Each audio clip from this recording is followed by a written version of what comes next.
Annapurna charitable trust এই যে এতগুলো মানুষকে নিয়ে এত ধরনের অনুষ্ঠান যে করা যে কি কঠিন, আমি সাহস পেতাম না, সাহস পাই না, তাই জন্যই আমরা এত বড় কাজ করতে পারি না। এত 3 দিন ধরে এত মানুষকে নিয়ে যে পার্থক্য করছেন এবং তার সাথে যারা রয়েছেন তাদেরকে অসংখ্য ধন্যবাদ। এই মা অন্নপূর্ণা চ্যারিটেবল ট্রাস্ট আরো বড় হোক, আরো আমরা বেশি বেশি মানুষকে নিয়ে কাজ করতে পারি। মানে পার্থক্য যে করছেন আমরাও যেন সাথে থাকতে পারি, আমারও ইচ্ছা থাকলো সাথে থাকার।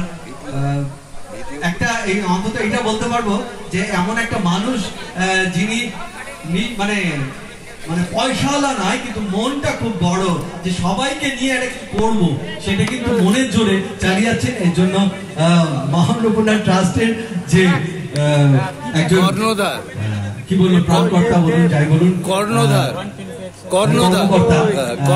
এই পার্থক্যকে অসংখ্য ধন্যবাদ জানাচ্ছি, আপনাদের সকলকে অসংখ্য ধন্যবাদ জানাচ্ছি। আরো বন্ধ হয়ে গেল, হবে না হবে না, আপনি যান তো, যান না, আমার তো কিছু করার নেই।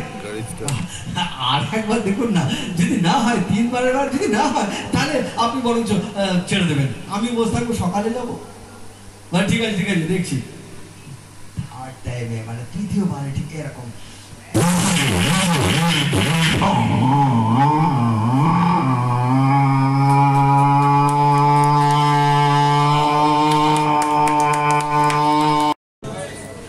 আমি আপনাদের এখানে এসেছি, আপনাদের সকলের সাথে একটু পরিচয় হব, আনন্দ করব। আমার কাজই হচ্ছে নিজে আনন্দ পাওয়া, অন্যকে আনন্দ দিয়ে নিজে আনন্দ পাওয়া। এই নয় যে আপনাদের জন্য এসেছি, আমিও আমার জন্য এসেছি।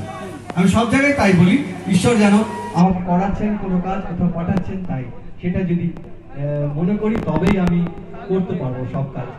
আমি যখন ক্যান্সার হসপিটালে যাই বা অটিজমদের কাছে যাই, তখন তো আর এই মনে করি না যে আমি ওদের জন্য যাচ্ছি, আমি আমার জন্য যাচ্ছি, আমার ভালো লাগবে, আমার ভালো লাগার জন্যই কিন্তু যাওয়া।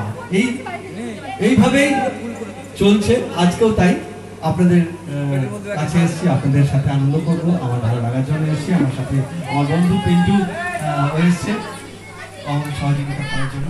তো আমি আমার প্রথম জীবনে বলি, শুরু করেছিলাম হরবোলা দিয়ে। হরেক রকম বল, কোনো মানুষ যদি নানান রকম মুখে শব্দ করতে পারে, পশু পাখি জীবজন্তু বা অন্য মানুষের নকল করে, সেটাই বলে ইংরেজিতে মিমিক্রি বা হরবোলা। হরেক রকম বল যে বলে সে হচ্ছে হরবোলা বা হরবোলা থেকে হরবোল। তা আমি 2-1টা শব্দ শুনেছি আমার জীবনের প্রথম। আমি যখন মঞ্চে উঠি, সেদিনকে কথা বলি, সেদিনকেও পা থরথর করেছিল, কেঁপেছিল। আর ঠিক সেদিনকে কথা মনে পড়ে, প্রতিটা মঞ্চে লোককে যেন আমি আনন্দ দিতে পেরে আমি আনন্দ পাই। প্রথম জীবনে ট্রেনে চড়ার কথাই আমি অভিজ্ঞতা সবসময় বলি। সেই কয়লার ইঞ্জিন, স্টিম ইঞ্জিন, সেই ট্রেন যখন স্টেশন থেকে ছাড়ে, তারপর বহুদূর চলে যায়, শব্দ করতে করতে শব্দ মিলিয়ে যায়, সেই শব্দে আমি মিমিক্রি শুরু করছি। আমার জীবনে শুরু এই মিমিক্রি দিয়ে, ঠিক এরকম। বলতে বলেছি, দূর বাবা দূর, আরে এইগুলো বলতে হবে না, এইগুলো বলতে হবে না। কি দেখছিস আমার মুখটা? কথা বলা পুতুল, বাবা। ঠিক আছে, গাইছি। শিল্পী শ্রী দিলীপ মন্ডল। কেউ কিন্তু ইয়ার্কি করো না, কেউ ইয়ার্কি করবে না। তুমি গাইবে? আমি তো জানি না বুদ্ধ বাবা, তুমি একটা কাজ করো, তুমি শুরু করো, তোমার শুনে শুনে গাইবো। হ্যাঁ হ্যাঁ, তাই হোক।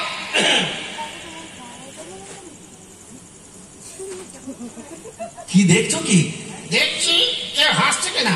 আরে হাসতে দাও, ও ভালো লেগেছে, আনন্দ পাচ্ছে, তাই আজকে এই মা অন্নপূর্ণা চ্যারিটেবল ট্রাস্টের যে ফাংশনের প্রথম দিন, তো সবাই আনন্দ করবে না? করুন। হ্যাঁ, কিন্তু গন্ডগোল যেন না হয়। না, কেউ গন্ডগোল করবে না। শুরু করো, 1 2 3।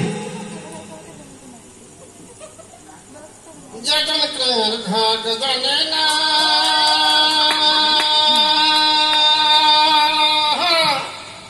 তার সঙ্গে নাইলে না দেনা। বলো। যেজন প্রেমের ভাব জানে না, তার সঙ্গে নাইলে না দেনা। খাটি সোনা ছাড়িয়া জানাই না, কলে সোনা সেজন্য সোনা চেনে না।